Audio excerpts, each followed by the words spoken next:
157 எடுத்து பாத்தீங்கன்னு சொன்னா அல்லதீன யத்தபியூன ரசூலன் நபியல் உம்மி அல்லதி யஜிதுனஹு மக்தூபன் இந்தஹும் ஃபித் தௌராத்தி வல் இன்ஜீல் தௌராத்திலும் இன்ஜீலையும் எழுதப்பட்டு இவரை பற்றி எழுதப்பட்டிருப்பதை பார்க்கிறார்கள். முஹம்மது ஸல்லல்லாஹு அலைஹி வஸல்லம் அவர்களை தங்களுடைய நபியே முகமதை பற்றி தௌராத்தில் எழுதப்பட்டிருப்பதை பார்க்கிறார்கள், இன்ஜீல்ல எழுதப்பட்டிருப்பதை பார்க்கிறார்கள் சொல்லிவிட்டு அந்த புகழ்ந்து சொல்றான்.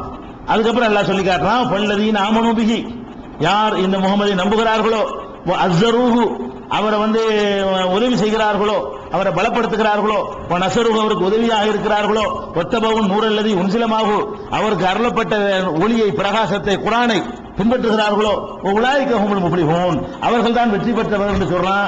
இது சஹாபாக்களை தவிர யாருக்கும் வராது. ஏன்னா அவங்களுக்கு உதவி செய்தல் என்ற அந்த வேலை நமக்கு செய்ய முடியுமா? ரசூலுல்லாஹ்வை பார்த்ததான் உதவி செய்ய முடியும்.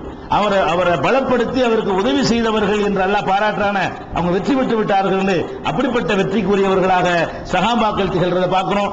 அதே மாதிரி அல்லாஹ் சொல்லி காட்டுறான் 900ல சஹாபாக்களை பாராட்டுறான். வஸாபிகூன அல் அவ்வலூன மினல் முஹாஜிரீன வல் அன்சார், ஆரம்ப காலத்தில் இஸ்லாத்தை ஏற்றுக்கொண்ட முஹாஜிர்கள் அன்சார்கள் இருக்கிறார்களே அவர்களும் உள்ளதீன தபவுஹும் இஹ்சான் அழகிய முறையில் அவர்களை பின்தொடர்ந்து வந்தார்களே, அடுத்து இஸ்லாத்தை ஏற்றுக்கொண்ட சஹாபாக்கள் அவர்களும் ரலியல்லாஹு அன்ஹும் அவர்களை அல்லாஹ் பொருந்திக் கொண்டார், வரது அன்ஹு அவர்களும் அல்லாஹ்வை பொருந்திக் கொண்டார்கள். வஅதலஹும் ஜன்னாத்தின் தஜ்ரி தஹ்தஹல் அன்ஹார், நதிகள் கீழே ஓடக்கூடிய சொர்க்கச்சோழ ஆறுகளை அவர்களுக்காக அல்லாஹ் சித்தப்படுத்தி வைத்திருக்கிறான்.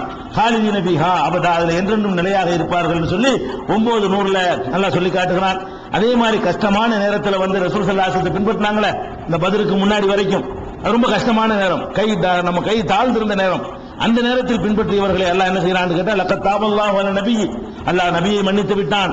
ஒல் முஹாஜிரீன வல் அன்சார், முஹாஜிர் அன்சார்களை மன்னித்து விட்டான். அல்லதீன தபவுஹு பிஸாஅத்தில் உஸ்ரா, கஷ்டமான நேரத்தில் ரசூல் ஸல்லல்லாஹு அலைஹி வஸல்லம் அவர்களை பின்பற்றினார்களே அவர்களை நான் மன்னிச்சுட்டேங்க. கஷ்டமான நேரத்தில் அவங்க இருந்தாங்க பாருங்க, அதுக்காக வேண்டி அவங்க செஞ்ச தப்புகளை எல்லாம் நான் மன்னிச்சுட்டேன்னு சொல்லி அல்லாஹ் அவங்களை 917ல அவர்களுக்கு நற்சான்று கொடுக்கிறான் அல்லாஹ். அதே மாதிரி கஷ்டமான நேரத்தில் செலவழித்ததும் கஷ்டமெல்லாம் இல்லாத இந்த காலத்தில் செலவழிக்கிறது சமமாகாதுன்னு சொல்லி 57:10 சொல்றான். லா யஸ்தவி மின்கும் மன் அன்ஃபக மின் கபலில் ஃபத்ஹி, மக்கா வெற்றி கொள்ளப்படுவதற்கு முன்னால் யார் செலவிட்டாரோ, வாரி வாரி வழங்கினாரோ அவரும் பின்னாடி செலவு செய்யறாரே அவரும் சமமாக மாட்டார்கள். ஏன்னா மக்கா வெற்றி கொள்ளப்படுவதற்கு முன்னாடி வரைக்கும் நம்ம தாழ்ந்த நிலையில் இருக்கிறோம். அந்த நேரத்தில் காசு கொடுத்தாலும் அடிப்பாங்க, அந்த ஆளா நீ அங்க அதை சேர்ந்த ஆளாம்பாங்க. அப்படிப்பட்ட நேரத்தில் செலவழித்தவரும் ரசூலுல்லாஹ் கையில உலகமே அவங்களை பேரை கண்டு நடுங்குத, அதுக்கு பிறகு செலவழிக்கிற சமமாகுமா? அதுக்கு பிறகு நான் எல்லாரும் போட்டு விட்டு கொடுப்பானே. நம்ம கை ஓங்கி இருக்கிற நேரத்தில் ஆளுங்கட்சிக்கு நிதி கொடுக்கிறது, எதிர்கட்சிக்கு நிதி கொடுக்கிறது ஒண்ணா? எதிர்கட்சிக்கு நிதி கொடுக்கிறது பயந்து கொடுப்பான் வியாபாரி. ஆளுங்கட்சி கொடுக்கிறது என்ன செய்வான்? போட்டா எடுத்து போஸ்ட் கொடுத்து கொடுப்பான். ஏன்? ஆளுங்கட்சி கொடுத்தா சலுகைகள் கிடைக்கும், எதிர்கட்சி கொடுத்தா சிபிஐ பின்னாடி வந்துருவான், இன்கம் டாக்ஸ் வந்துருவான், சேல் டாக்ஸ் வந்துருவான். அந்த மாதிரி எல்லாம் இருக்கிற நம்ம உலகத்தில் பார்க்கிறோம் இல்லையா? அதே மாதிரி மக்கா வெற்றிக்கு முன்னாடி ஒருத்தர் செய்யற தர்மமும் மக்கா வெற்றி கொள்ளப்பட்ட பிறகு செய்யற தர்மமும் சமமானது இல்ல. அப்ப அவங்க எவ்வளவு சிலாய்க்கிறான்னு பாருங்க, அதெல்லாம் இருக்கிறது. அதே மாதிரி அவங்களை பத்தி எல்லாம் பாராட்டுறான். 59:9 சொல்லுகிறான், இந்த அன்சார்கள் இருக்காங்க பாருங்க, சுப்ஹானல்லாஹ், இவங்களுடைய அந்த தியாக மனப்பான்மையை உலக வரலாற்றில் யார்ட்டையும் பார்க்க முடியாது. அல்லாவே ரொம்ப புகழ்றான். எப்படி பண்றான்னா, வல்லதீன தபவு தாரவுல் ஈமான், ஈமானையும் அந்த நகரத்தையும் அவங்க என்ன செய்யறாங்க? கையகப்படுத்தி கொண்டார்கள். அவங்க என்ன செய்யறாங்கன்னு கேட்டா, யுஹிப்பூன மன் ஹாஜர இலைஹிம், தங்களை நோக்கி ஹிஜ்ரத் செய்து வந்திருக்கிற மக்களை நேசிக்கிறார்கள். இந்த மதீனாவில் இருக்கிற மக்கள் என்ன செய்யறாங்களா? ஹிஜ்ரத் செய்திருக்கிற மக்களை நேசிக்கிறார்கள். வலா யஜிதூன ஃபீ சுதூரிஹிம் ஹாஜத்தன் மிம்மா ஊத்து வயூசிரூன அலா அன்ஃபுஸிஹிம் வலவ் கான பிஹிம் ஹஸாஸா, தங்களுக்கு வறுமை இருந்தால் கூட அவர்களை தங்களை விட தேர்ந்தெடுத்துக் கொள்கிறார்கள். தனக்கு சாப்பாடுக்கு இருக்காது, அன்சாரிகள் முஹாஜிர்கள் கொடுப்பாங்களாம். இப்படி ஒரு நல்ல மக்களா இருக்கிறாங்கன்னு சொல்லி அல்லாஹ் பாராட்டுறான். அதனால பாயிண்ட் என்ன தெரியுமா? சஹாபாக்களுடைய கிரேடையோ அந்தஸ்தையோ நாம் குறைத்தே மதிப்பிடவில்லை. அவங்களுடைய அந்தஸ்தே தனி, அவங்களுடைய எவ்வளவு தவறுகள்லாம் இருக்கிறது, அந்த தவறுகளை எல்லாம் கூட அல்லாஹ் என்ன செய்யறான்? அட்வான்ஸாகவே மன்னித்த தவறுகள்லாம் உண்டு. அதனால நம்ம சஹாபாக்களை மதிக்கிற டாபிக் என்பதற்கு அதுக்குள்ள நம்மளுடைய தேவையில்லை. நம்ம பாயிண்ட் என்ன தெரியுமா? நபிகள் நாயகம் ஸல்லல்லாஹு அலைஹி வஸல்லம் அவர்களை பின்பற்ற வேண்டுமா, சஹாபாக்கள் சொல்வதையும் பின்பற்ற வேண்டுமா? அது தேவையில்லை என்பதற்கான சான்று சொல்வதாக இருந்தால் முதல் முக்கியமான சான்று பாருங்க. ரசூல் ஸல்லல்லாஹு அலைஹி சொல்றாங்க, மன் அமில அமலன், ஒருத்தன் ஒரு அமலை செய்யறான், லைஸா அலைஹி அம்ருனா, அது பற்றி நான் எந்த ஒரு கட்டளையும் போடல. ரசூலுல்லாஹ் சொல்றாங்க, ஒரு அமலை ஒருத்தன் செய்யறான், மார்க்கம்னு செய்யறான், அது பற்றி நான் ஏதாவது சொல்லியிருக்கிறேன்னா சொல்லவே இல்லை. நான் சொல்லாத, எனது உத்தரவு இல்லாத ஒரு அமலை ஒருவன் செய்வானேயானால் ஃபஹுவ ரத்துன், அது ரத்து செய்யப்படும், அல்லாஹ் ஏத்துக்கிற மாட்டான். இப்ப சஹாபாக்கள் ஒண்ணு சொல்றாங்க, அது அல்லாஹ்வுடைய ரசூல் ஏவுனதா இல்ல. இப்ப என்ன கதியாகும்? நீங்க சஹாபாக்கள் சொன்னாங்கன்னு பின்பற்றினீர்களேயானால் அந்த அமலை செஞ்சதை தூக்கி சுருட்டி மூஞ்சில எரிஞ்சிருவானே. என்னுடைய ஆர்டர் இல்லாமல் ஒருவர் ஒரு அமலை செய்வாரையானால் ஃபஹுவ ரத்துன், அது அல்லாஹ்வால் நிராகரிக்கப்படும் என்று நபி ஸல்லல்லாஹு அலைஹி வஸல்லம் சொல்லி இருக்கிற செய்தி முஸ்லிம்ல 3442வது ஹதீஸ் நீங்கள் பார்க்கலாம். அதே மாதிரி நபி ஸல்லல்லாஹு அலைஹி வஸல்லமுடைய காலத்துல அவங்களுக்கு பிறகு என்ன நடக்குதுன்னா, ஹஜ்ஜில தமத்து என்று ஒரு வகை ஹஜ் இருக்குது. அதாவது ஒரு இஹ்ராமுடைய ஹஜ்ஜை உம்ராவையும் சேர்த்து செஞ்சோம்னா அது கிரான்னு சொல்லுவாங்க. ஹஜ்ஜுக்கு போகும்பொழுது உம்ராவையும் செஞ்சிடுறது, அதே இஹ்ராம களையாம இருந்து அப்படியே ஹஜ்ஜை நிறைவேற்றணும்னு சொன்னா அந்த ஹஜ்ஜுக்கு பேர் கிரான். இது ஒரு வகை இருக்கு, இப்படி ஹஜ்ஜி செய்யலாம். அல்லது என்ன பண்ணலாம்னு கேட்டா, உம்ரா செய்யாம ஹஜ்ஜுக்கு மட்டும் இஹ்ராம் கட்டி ஹஜ்ஜை மட்டும் செஞ்சுட்டு வர்றதுன்னு ஒண்ணு இருக்கிறது, அதுக்கு பேர் இஃப்ராத், அப்படி ஹஜ்ஜி செய்யலாம். இன்னொரு வகையான ஹஜ் இருக்கு தமத்து என்று. தமத்துன்னா என்ன தெரியுமா? இஹ்ராம கட்டிட்டு போய் உம்ரா செய்ய வேண்டியது, உம்ரா செஞ்சு முடிச்ச பிறகு அங்கேயே காத்திருக்க வேண்டியது மக்காவுலயே, ஹஜ்ஜுடைய டைம் வர்ற வரைக்கும் முன்கூட்டியே போய் என்ன செய்யணும், ஹஜ்ஜுடைய மாசம் ஹஜ்ஜுடைய நாள் வர வரைக்கும் காத்திருக்கணும். வந்த பிறகு ஹஜ்ஜுக்காக வேண்டிய ஒரு இஹ்ராம் கட்டி ஹஜ்ஜை நிறைவேற்றுறது. 2 இஹ்ராம்ல ஹஜ்ஜையும் உம்ராவையும் நிறைய, ஹஜ்ஜுக்கு தனி இஹ்ராம், உம்ராவுக்கு தனி இஹ்ராம். இடைப்பட்ட நாள்ல இஹ்ராம கலைந்து விட்டு மக்காவுல சாதாரணமான ட்ரெஸ்ஸை போட்டுக்கொண்டு சாதாரணமான நிலையில இருப்பது, இது தமத்து என்ற ஹஜ்ஜி. இந்த மாதிரி ஹஜ்ஜி செய்யக்கூடாது என்று உமர் ரலியல்லாஹு அன்ஹு தடுக்கிறாங்க. சஹாபாக்கள் யாரை வேணாலும் பின்பற்றலாம்னு சொல்றாங்களே, அது தவறுங்கிறதுக்காக சொல்ல வர்றேன். உமர் ரலியல்லாஹு என்ன பண்றாங்கன்னு கேட்டா, ஹஜ்ஜி செய்யறதா இருந்தா ஹஜ்ஜை மட்டும் செய்யுங்க, இல்லன்னா என்ன பண்ணுங்க, ஒரே இஹ்ராம்ல ஹஜ்ஜையும் உம்ராவையும் செய்யுங்க. ஹஜ் உம்ராவுக்கு ஒரு இஹ்ராம் கட்டி இஹ்ராம் எடுத்துட்டு அதுக்கப்புறம் கொஞ்ச நாள் இஹ்ராம் இல்லாம மக்காவுல இருந்து அதுக்கப்புறம் ஹஜ் செய்யறதுக்கு பாருங்க, அது செய்யக்கூடாது அப்படின்னு சொல்லி அவர் தடுக்கிறார். யாரு? உமர் ரலியல்லாஹு அன்ஹு தடுக்கிறார்.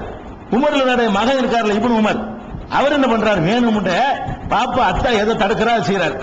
அவர் தமத்துவ முறையில் வேணும்னு என்ன செய்யறாரு, ஹஜ்ஜுக்கு முதல்ல உம்ராவுக்கு இஹ்ராம் கட்டிட்டு உம்ராவை செஞ்சுட்டு மக்காவுல இஹ்ராம் எல்லாம் கலைஞ்சிட்டு உட்கார்ந்துருக்காரு வேணும்னு. அப்ப கேட்கிறாங்க, நீங்க இந்த மாதிரி பண்றீங்களே, உங்க தகப்பனார் அதை தடுத்திருக்கிறாங்களே, உங்க தகப்பனார் இந்த தமத்து என்ற அடிப்படையில் ஹஜ்ஜி தகப்பனார்னா ஜனாதிபதி, சாதாரண சஹாபி இல்ல. அதாவது 3வது ரசூலுல்லாஹ்வுக்கு அடுத்து அபூபக்கர் உமர்னு சொல்லக்கூடிய அளவுக்கு அவ்வளவு ஒரு சிறந்த ஒரு சஹாபி, கலீஃபா, பெரிய அறிஞர். அவர் சொல்லுக்கு ஏற்ப வஹீனா வருதுன்ற அளவுக்கு பாராட்டு பெற்றவர். அவருடைய மகன் பஞ்சாயத்து வருது, உங்க அத்தா தடுக்கிறாரு, நீங்க எப்படி இதை செய்யலாம் அப்படின்னு கேட்கிறாரு. ஒருத்தர் கேட்கிறாரு, சிரியாவை சேர்ந்தவர் கேட்கிறாரு, இன்ன அபாக்கு கதனஹா அன்ஹா, உங்க அத்தா இதை உங்க தகப்பனார் இதை தடுத்திருக்கிறாங்களே, நீங்க அதை செய்றீங்க. அப்ப இப்னு உமர் சொல்றாங்க, அரைத இன்கான அபி நஹா அன்ஹா வ சனாஹா ரசூலுல்லாஹி ஸல்லல்லாஹு அலைஹி வஸல்லம் அம்ரு அபி நத்தபிஉ அம்ரு ரசூலுல்லாஹி ஸல்லல்லாஹு அலைஹி வஸல்லம். இந்த பார்ப்பா ஒண்ணு நல்லா தெரிஞ்சுக்கவர் கேட்கிறார், எங்க தகப்பனார் ஒன்றை தடுக்கிறார், ஆனால் அதை ரசூல் ஸல்லல்லாஹு அலைஹி வஸல்லம் அவர்கள் செய்திருக்கிறார்கள். இப்ப எங்க அத்தாவை நான் பின்பற்றணுமா ரசூலுல்லாஹ் பின்பற்றணும் ஏனே கேட்கிறார் அவரு. அதே எங்க தகப்பனார் ஒண்ணு தடுத்திருக்கிறாரு, எதை என் தகப்பனார் தடுக்கிறாரு அதை ரசூலுல்லாஹ் செஞ்சிருக்கிறாங்க. இப்ப நான் என்ன செய்யணுங்கிற, நீ என் தகப்பனை நான் பின்பற்ற சொல்றியா, அல்லாஹ்வுடைய ரசூலை பின்பற்றணுமா அப்படின்னு சொல்லி அவர் கேட்டார் என்று சொல்லி அந்த மனுஷனை சொல்றாரு. அப்ப ரசூலுல்லாஹ் தான் பின்பற்றணும் கேள்வி கேட்டவர் சொல்றாரு, அதான் பண்ணிட்டு இருக்க போ, ரசூலுல்லாஹ் பின்பற்றினாங்க, நான் தமத்துவ முறையில் ஹஜ் பண்றேன். அப்ப ரசூல் ஸல்லல்லாஹு அலைஹி வஸல்லம் அவர்கள் தமத்துவ முறையில் ஹஜ் செய்வதை செய்திருக்கிறார்கள், அதை நடைமுறைப்படுத்தி இருக்கிறார்கள். அது உமர் ரலியல்லாஹு அன்ஹு தெரியலங்கிறது முக்கியமான டாபிக். முக்கியமான டாபிக் என்ன தெரியுமா, ரசூல் ஸல்லல்லாஹு அலைஹி வஸல்லம் அவர்கள் எப்படி ஹஜ் செய்கிறார்களோ அப்படி ஹஜ் செய்வதை இப்னு உமர் பார்த்திருக்கிறாரு, அதை பார்த்து அவரை பின்பற்றுவாங்கிறாரு. அது யாருக்கு தெரியல, உமருக்கு தெரியல, உமருடைய மகனுக்கு தெரிஞ்சிருக்கிறது. இப்ப நம்ம உமர் ரலியல்லாஹு சொல்லிட்டாங்கன்னு பாக்குறதா, யாரு விஷயத்தோட பேசுறான்னு பாக்குறதா, இவர் பாயிண்டோட பேசுறாரு. ரசூலுல்லாஹ் செஞ்சு நான் பார்த்திருக்கிறேன், நான் செய்வேன், அல்லாஹ்வுடைய ரசூல் செஞ்சிருக்கும் போது எங்க அத்தா சொன்னாலும் பின்பற்ற மாட்டேன்ட்டார். அப்ப என்ன சஹாபாக்கள் நட்சத்திரம் போன்றவர்கள் யாரை பின்பற்றினால் நேர்வழி பெறுவீர்கள்னா, இப்ப ரசூலுல்லாஹ்வுக்கு ஓரம் கட்டிவிட்டு அவங்க உமரை பின்பற்றணுமா? இப்ப ரசூலுல்லாஹ் அவர் ரசூலுல்லாஹ் பின்பற்ற, நமக்கு உமர் இருக்காரு, யாரை வேணாலும் அப்படி போக முடியுமா? இது எங்க இருக்கு? திருமதியில நீங்கள் பார்க்கலாம், முதல் வால்யூம் வந்திருக்கிறது 753வது ஹதீஸ்ல இதை பார்க்கலாம். அதே மாதிரி என்ன பண்றாங்க, ஒரு சம்பவம் முஸ்லீம்ல ஒரு சம்பவம் இருக்கிறது. ஒரு குறைபுண்டு ஒரு ஆளு, இந்த ரமலான் தொடர்பான சம்பவம் அடிக்கடி கேட்டிருப்பீங்க. குறைபு என்ற ஒரு ஆளை வந்து உம்முல் ஃபதல் என்ற ஒரு அம்மா வந்து ஒரு வேலையா சிரியாவுக்கு அனுப்புறாங்க, ஷாமுக்கு. அவர் வேலையெல்லாம் முடிச்சுட்டு இங்க வர்றாரு, மதீனாவுக்கு வர்றார். வந்த உடனே ரமலான் மாசத்துல நடக்குது. அப்ப இப்னு அப்பாஸ் சந்திக்கிறாரு. சந்திச்சு கேட்கிறாரு, இந்த மாதிரி ரமலான்லாம் வந்துருச்சு, இப்ப நீங்க எல்லாம் பெற பாத்தீங்க அப்படின்னு அவர்கிட்ட கேட்கிறார். இப்னு அப்பாஸ் வந்து மதீனாவில் இருக்கிறார். குறைபுங்கிறவர் சிரியாவுக்கு போயிட்டு வர்றாரு. அப்ப சிரியாவில் எப்ப பெற பாத்தீங்க, எப்ப நோன்பு வச்சீங்கிறத விசாரிக்கிறார். அப்ப அவர் என்ன சொல்றாருன்னு கேட்டா, மத்தார் ஆயத்துமுல் ஹிலால், நீங்க பெற எப்ப பாத்தீங்க? அவர் சொல்றார், ரயனா லைலத்துல் ஜும்மா, வெள்ளிக்கிழமை நாங்க பார்த்தோம் அப்படிங்கிறாரு. அப்ப இப்னு அப்பாஸ் கேட்கிறாங்க, அந்த ராய்த்தவு நீ பாத்தியாங்கிறார். அதாவது இவங்க எல்லாம் வெள்ளிக்கிழமை பார்க்கல, சனிக்கிழமை பார்த்துருக்காங்க.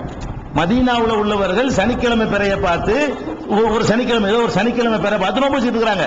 சிரியாவுல உள்ளவர்கள் என்ன பண்ணிவிட்டாங்கன்னா வெள்ளிக்கிழமை பெறைய பார்த்துக்கிட்டு அந்த இடத்துல நோன்பு வைக்கிறாங்க. இப்ப குறைவு என்பது ஒரு நோன்பு கூட வச்சிருக்கிறாரு. இப்னு அப்பாஸ் மதீனாவாசி எல்லாம் ஒரு நோன்பு கம்மியா வச்சிருக்காங்க. வெள்ளிக்கிழமை வச்சவர் ஒரு நோன்பு கூட இருக்கும்ல, வெள்ளிக்கிழமை நோன்பு வச்சாருன்னா ஒரு நோன்பு அதிகமா வச்சிருப்பாரு, சனிக்கிழமை வைக்கக்கூடியவர் ஒரு நோன்பு கம்மியா தான் இருப்பாரு. அப்ப இதை பத்தி விசாரிக்கிறாங்க. அவர் சொல்றாரு, வெள்ளிக்கிழமை நாங்கெல்லாம் பெற பார்த்தோம். அந்த ராய்த்தோ நீ பாத்தியான்னு கேட்கிறாரு இப்னு அப்பாஸ். அவர் சொல்றாரு, நான் பார்த்தேன். நான் மட்டும் என்ன, ஒரு ஆகும் நாசு, மக்கள் எல்லாம் பார்த்தாங்க. மக்கள்லாம் என்ன, முஆவியாவை பார்த்தாரு. அவர் தான் ஜனாதிபதி. ஜனாதிபதி முஆவியாவை பார்த்தாரு, மக்கள் பார்த்தாங்க. அவர் நோன்பு வச்சாரு, மக்கள் வச்சாங்க, நானும் வச்சேன். அதனால நாங்க பெற பார்த்தா முடிவு செஞ்சோம் அப்படிங்கிறாரு. அப்ப இப்னு அப்பாஸ் சொல்றாங்க, லாக்கின்னா ராயினாஹு லைலத்த சபத்தி, நாங்க வந்து சனிக்கிழமை தான் பார்த்தோம். நீ பார்த்தா என்ன, முஆவியா பார்த்தா என்ன, வேற யாரு பார்த்தா எங்களுக்கு என்ன, நாங்க எப்ப பார்த்தோம்? எங்களுக்கு சனிக்கிழமை தான் தெரிஞ்சு. ஃபலா நஸாலு நஸூமு, நாங்க நோன்பு வச்சுக்கிட்டே தான் இருப்போம். ஹத்தானு கம்மில சலாசீன் அவு நராஹு, 30 நாளை பூர்த்தி ஆக்குவோம். இல்லைன்னா பெறைய நாங்க பார்ப்போம். பெறைய நாங்க பார்க்கணும், எங்க ஊர்ல பார்க்கணும். உங்க கணக்குப்படி ஒரு நாள் கூட வந்துருச்சேன்னு 30 கணக்கு எடுக்க மாட்டோம். உனக்கு 30 இருக்கலாம், நீ வெள்ளிக்கிழமை வச்சாலுக்கு ஒரு நாள் 30 இருக்கலாம். அது எங்களுக்கு வந்து என்னவா இருக்கு, 29 இருக்கும். அதனால வந்து நாங்க பாக்குற வரைக்கும் பண்ண மாட்டோம்னு ஒரு சொல்றாரு. அப்ப அவர் கேட்கிறாரு, அவளா தத்தவி விருயத்தி முஆவியா, முஆவியா பார்த்ததும் சியாமிகி அவர் நோன்பு வச்சு உங்களுக்கு பத்தாதோ? அவர் கேட்கிறாரு, நீங்க தான் தனியா பார்க்கணுமோ? முஆவியா பார்த்திருக்கிறாரு, ஊர் மக்கள் எல்லாம் பார்த்தாங்க, அதை ஏத்துக்க மாட்டீங்களான்னு கேட்கிறாரு. அப்ப இப்னு அப்பாஸ் சொல்றாங்க, லா ஹாகதா அமரனா ரசூலுல்லாஹி ஸல்லல்லாஹு அலைஹி வஸல்லம், முடியாது. இப்படித்தான் ரசூலுல்லாஹ் எங்களுக்கு போட்டிருக்காங்க கட்டளை. எப்படி கட்டளை? நீ பார்த்து வைப்பா, நீ பார்த்து விடுப்பான்ட்டாங்க. அதைத்தான் கேட்பேன் தவிர முஆவியா சொன்னா எங்களுக்கு என்னன்றார். இதுல எதுக்கு நான் சொல்ல வர்றேன்னு கேட்டா, முஆவியா பார்த்தாரு, ஊரே பார்த்தாங்க, உலகமே பார்த்தாங்கன்னு ஒருத்தர் சாட்சி சொல்றாரு. எனக்கு ரசூலுல்லாஹ் சொல்லணும்ப்பா, அதான் என்னோட நான் ஏத்துக்க வேண்டி இப்னு அப்பாஸ் சொல்லிவிட்டார்கள் என்ற செய்தி முஸ்லிம்ல 1819 ஹதீஸ்ல பார்க்கிறோம். அப்ப சஹாபாக்கள் எல்லாம் நட்சத்திரம் போன்றவர்கள் யாரை வேண்டாலும் பின்பற்றலாம்னு சொன்னா முஆவியா சொன்னது பின்பற்றிட்டு போயிருக்கலாமே. அப்படி ஒரு நிலையில சஹாபாக்கள் இருக்கலையே. சஹாபாக்கள் தங்களை விட பெரிய சஹாபாக்கள் சொல்லும் பொழுது அது பின்பற்றக்கூடியவர்களாக இருக்கவில்லை. இன்னும் சொல்ல போனால் இந்த சஹாபாக்களை என்ன சொன்னால் பின்பற்றணும்னு சொல்றாங்க பாருங்க. அவர்களுடைய கவனத்திற்காக நம்ம சில செய்திகளை கொண்டு வர்றோம். சஹாபாக்கள் ரொம்ப நெருக்கமான பெரிய சஹாபாக்கள் எத்தனை பேருக்கு வந்து உங்களுக்கு எனக்கு எல்லாருக்கும் தெரிஞ்சிருக்கக்கூடிய சின்ன விஷயங்கள் கூட அவங்களுடைய கவனத்துக்கு வராம இருந்திருக்கிறது. அதுல ஒரு உதாரணம் சொல்வதாக இருந்தால், தொழுகையில ருக்கு செய்யற முறை இருக்குல்ல. இப்ப ருக்கு எப்படி செய்வீங்க? ஆரம்பத்தில் என்ன பண்ணாங்க, ருக்கு வந்து இப்படி இப்படி இப்படி வச்சு இப்படி இங்க பாருங்க, இந்த ருக்கு பாருங்க, இப்படிதான் ஆரம்ப காலத்துல ருக்கு செஞ்சாங்க. முட்டுக்கால பிடிக்கல. ரசூல் ஸல்லல்லாஹு அலைஹி வஸல்லம் ஆரம்ப காலத்துல ருக்கு எப்படி பண்ணாங்கன்னா பாருங்க, இந்த மாதிரி, அதாவது 2 கையையும் கொண்டு போய் தொடைக்குள்ள வச்சுக்கிறது. 2 கை ஒன்னா சேர்த்துக்கிட்டு போய் முட்டுக்கால பிடிக்காம தொடைக்குள்ள வச்சுக்கிறது என்பது ஆரம்ப காலத்துல ருக்குடைய முறையாக இருந்தது. இது ரசூல் ஸல்லல்லாஹு அலைஹி வஸல்லம் வந்து மாத்தி விட்டாங்க. ஆனா மாத்தினது எல்லாரும் இதை கடைபிடிக்கிறாங்க. இந்த இப்னு மஸ்ஊத் இருக்காரு, ரசூலுல்லாஹ் மௌத்துக்கு அப்புறம் இப்படி தான் ருக்கு செய்றார். ஒரு சஹாபி வந்து ஒரு செய்தி தெரியாம இருக்குன்னு சொல்ல வர்றேன். யாரை வேண்டாலும் பின்பற்றலாம்னு சொல்றீங்க. எல்லா மக்களுக்கும் தெரிஞ்சிருக்கிற ஒரு செய்தி யாருக்கு தெரியல? இப்னு மஸ்ஊத் அவர்கள் காலமெல்லாம் என்ன பண்றாருன்னு கேட்டா ருக்குக்கு இப்படி தான் பண்ணுவார். 2 கையை கொண்டு தொடைக்குள்ள வச்சுக்கிறாரு. ஆனா ரசூலுல்லாஹ் காலத்துல இருந்துச்சு, இது இருந்தது அவருக்கு தெரிஞ்சு அங்கதான் தொழுவ போறாரு, அந்த பள்ளிக்கு தான் போறாரு. அங்க பள்ளிவாசலோட தொடர்பு உள்ள ஒரு ஆளு, ஆரம்ப கால முஸ்லிம்ல ஒரு லிஸ்ட்ல உள்ளார். இவர் லேசப்பட்ட ஆள் இல்ல, கடைசி காலத்துல இஸ்லாத்துக்கு வந்தவர் இல்ல. மக்காவுல இருக்கும்போது ரசூலுல்லாஹ்வை அடிச்சாங்கல, ஒட்டக கோட்டத்துக்கு வச்சாங்கல, அப்போ ஐ விட்னஸா இருக்காரு இவர். அவர் தான் சொல்றாரு, அவங்க எல்லாம் வந்து வேறற்ற மரங்களாக விழுந்ததை நான் பார்த்தேங்கிறாருல. அவர் அந்த ரசூலுல்லாஹ் அந்த பாடுபடுத்தினதை கண்ணால கண்டவர்.